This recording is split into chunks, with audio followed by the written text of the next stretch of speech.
સેવ તુરિયાનું શાક કરવાનું હોય ત્યારે આવી રીતે બનાવો, ખૂબ જ સરસ બનશે.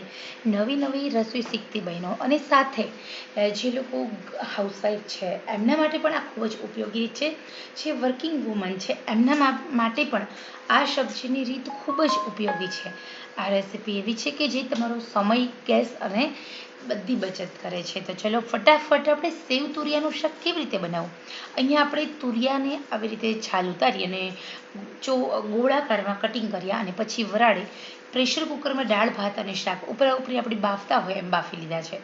સાથે અહીંયા 1 જ ચમચી તેલ લેવાનું છે, વધારે નથી લેવાનું. સાથે તીખા ગાંઠિયા અને સેવ, ટામેટાં, ડુંગળી ટેસ્ટ અકોર્ડિંગ થોડું થોડું લઈએ તો ચાલે. 1 ઓનિયન ઝીણી ઝીણી સમારેલી હોય, આદુ લસણ મરચાંની પેસ્ટ અડધી ચમચી હોય, 1 ઝીણું ટામેટું સમારેલું હોય તો ચાલે. તુરિયાનું શાક તમે કુકરમાં વઘારો છો ત્યારે ગેસ પણ વધારે વપરાય, ટાઈમ પણ વધારે જોઈએ.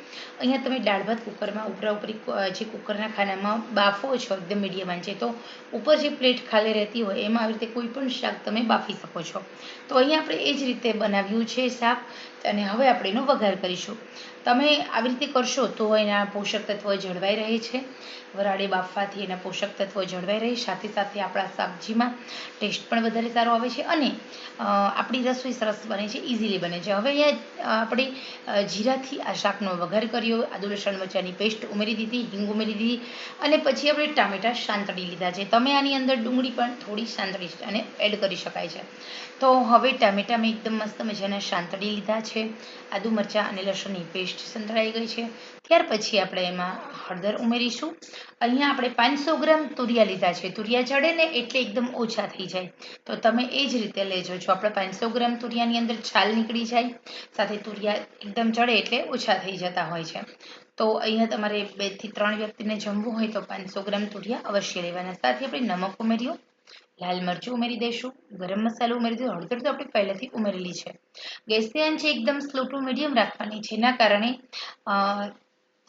મીડિયમ આંચે આપણું આ શાક બનશે તો વધારે ઓછા તેલમાં સારું બનશે. અહીંયા તેલ આપણે વધારે નહીં ઉમેરવાનું. લીલા શાકભાજી હોય એની અંદર તમારે તેલ ઓછું હોય તો પણ વધારે સરસ લાગે છે. હવે તમને અહીંયા આપણે થોડી વાર 1 મિનિટ સુધી બધા જ મસાલાને આમ જ ચડવા દેવાના છે. આવી જ રીતે તમે વરાળે બાફીને કારેલાનું શાક પણ કરી શકો છો, કાકડીનું શાક પણ આ જ રીતે કરી શકો છો. તો અહીંયા આવી રીતે તમે બધા શાક લીલા વરાળે બાફીને કરી શકો છો, સિવાય કે ભીંડાને આપણે બાફવાનું ના હોય. હવે થોડું મેં અડધા ગ્લાસ જેટલું પાણી ઉમેર્યું. પાણી થોડું ગરમ થયું, ઉકળવા લાગ્યું એટલે આપણે એમાં અડધી વાટકી જે સેવ અને તીખા ગાંઠિયા હતા એ ઉમેરી દીધા છે. તીખા ગાંઠિયા ન ઉમેરો, સેવ ઉમેરો તો પણ ચાલશે. તો સેવ તુરિયાનું શાક કઢાઈમાં એકદમ ફટાફટ બનીને રેડી છે, તમે જોઈ શકો છો. તો બસ આ ગરમા ગરમ શાક પરોઠા અને રોટી સાથે બનાવી સર્વ કરો. તો કેવું લાગી ઇન્સ્ટન્ટ બનતી રેસીપી મને જરૂર જણાવજો.